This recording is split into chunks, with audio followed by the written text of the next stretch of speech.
A lenda submersa dizem que Brasília foi construída sobre promessas e ossos. Enquanto os olhos do país estavam voltados para o futuro, algo antigo foi esquecido no passado e submerso sob as águas calmas do Lago Paranoá.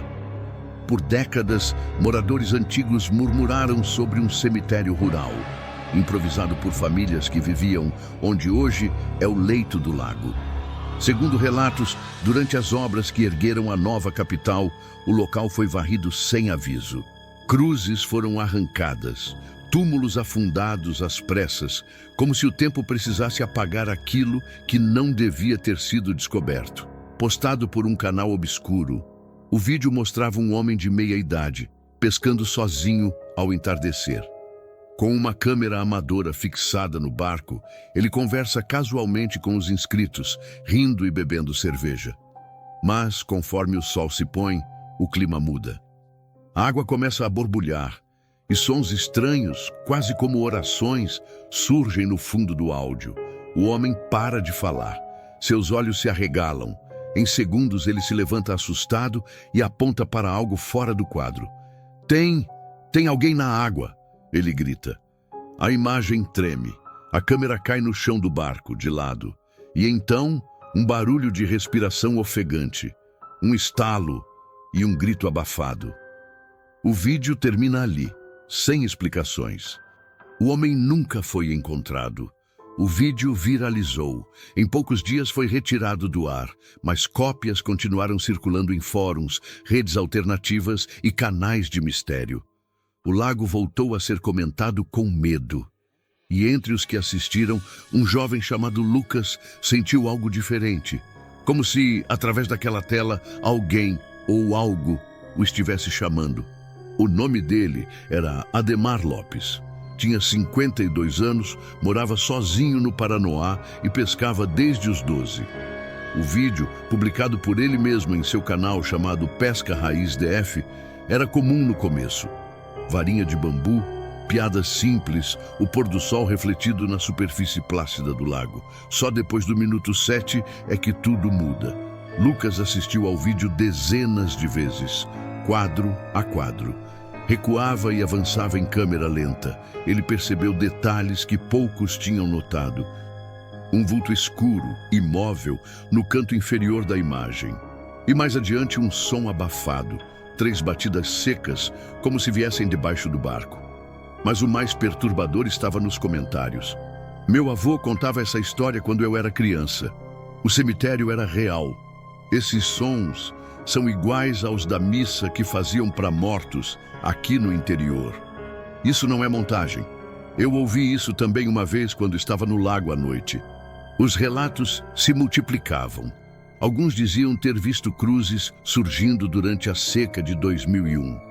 Outros juravam que havia uma lápide de mármore branco no fundo do lago, mas que desaparecia quando mergulhavam para procurar. A maioria ria ou chamava de fake. Mas para Lucas, algo no olhar de Ademar antes do vídeo cortar, algo naquela expressão de pavor puro, o convenceu de que aquilo era real. Na semana seguinte, Lucas começou a vasculhar registros públicos, mapas antigos da região e comentários de pescadores mais velhos. Cada descoberta empurrava a dúvida mais para longe e aproximava uma certeza sombria. Alguém havia escondido aquele cemitério por um motivo. E talvez, só talvez, o que estava enterrado ali ainda estivesse esperando por alguém. Lucas não era famoso. Seu canal no YouTube, Lendas do Cerrado, tinha pouco mais de 2.000 inscritos. Mas ele sempre teve um faro estranho para histórias que ninguém queria contar. E uma coragem quase inconsciente para ir onde ninguém mais ousava. Depois do vídeo de Ademar, algo despertou nele. Não era só curiosidade. Era uma sensação persistente, como um sussurro no ouvido. Como se o próprio lago estivesse chamando. Começou a investigação pelos registros da construção do Lago Paranoá, nos arquivos da Câmara Legislativa. Passou dias mergulhado em plantas topográficas, atas antigas e jornais de 1958. Foi lá que encontrou um detalhe intrigante. Na região que hoje fica submersa ao norte da Ponte do Bragueto, existia uma antiga vila chamada Engenho das Almas. Pequena, isolada e com um cemitério comunitário.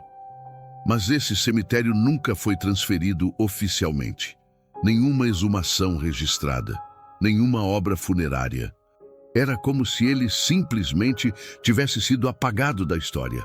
Lucas visitou o local, caminhou pela orla, fez gravações, filmou o ambiente com drone. O lago parecia calmo demais. Em um dos vídeos, ao revisar o material, notou um detalhe arrepiante. Por 3 segundos, na margem oposta, entre as árvores, uma figura parada, imóvel, olhando direto para a câmera. Ele não tinha visto isso ao vivo. Assustado, voltou ao local dias depois, dessa vez com um gravador de campo. No silêncio da madrugada, captou sons que pareciam corais distantes, palavras incompreensíveis, ecos arrastados. A dúvida dava lugar ao medo. Lucas sabia que, se continuasse, não teria mais volta. Mas, ao mesmo tempo, algo dentro dele dizia que a verdade precisava vir à tona.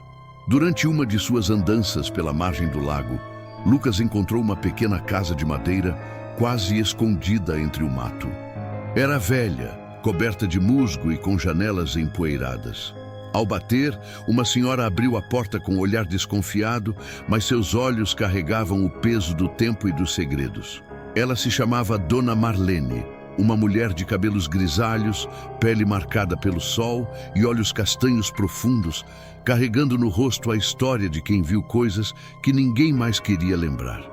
Lucas mostrou a ela o vídeo de Ademar e falou do cemitério. Dona Marlene hesitou, respirou fundo e começou a falar com voz baixa. Antes de Brasília nascer, aqui era tudo chão aberto. Minha família morava no Engenho das Almas. A vila era pequena, mas a gente se conhecia. Quando disseram que o lago ia tomar tudo, ninguém acreditou que fosse real. Mas veio a ordem, tirar todo mundo, até os mortos. Alguns foram enterrados apressadamente. Outros não tiveram essa sorte. Ela contou de histórias antigas, de rezas feitas à beira do rio para proteger os que partiam, de rituais esquecidos e de um pacto silencioso feito pela vila para manter a paz. Mas o que ninguém sabia, ela continuou, é que o cemitério nunca desapareceu de verdade. Às vezes, na beira do lago, à noite, ouve-se um canto estranho. E dizem que os que foram esquecidos, eles não descansam em paz. E sabia que precisava enfrentar o que quer que estivesse ali. Com a câmera ligada e o coração acelerado, caminhou até a margem onde a névoa apareceu. De repente, a água começou a borbulhar e uma figura familiar emergiu. A mulher de branco, a noiva do lago, com olhos vazios e uma expressão de tristeza infinita. "Por que está aqui?" Lucas perguntou a voz firme. Ela estendeu a mão e imagens começaram a se formar na mente dele. A vila sendo destruída, as famílias expulsas, os rituais interrompidos, a promessa quebrada. Os espíritos estavam presos, condenados a vagar entre os mundos. "Ajude-nos a descansar", a voz dela ecoou em sua cabeça.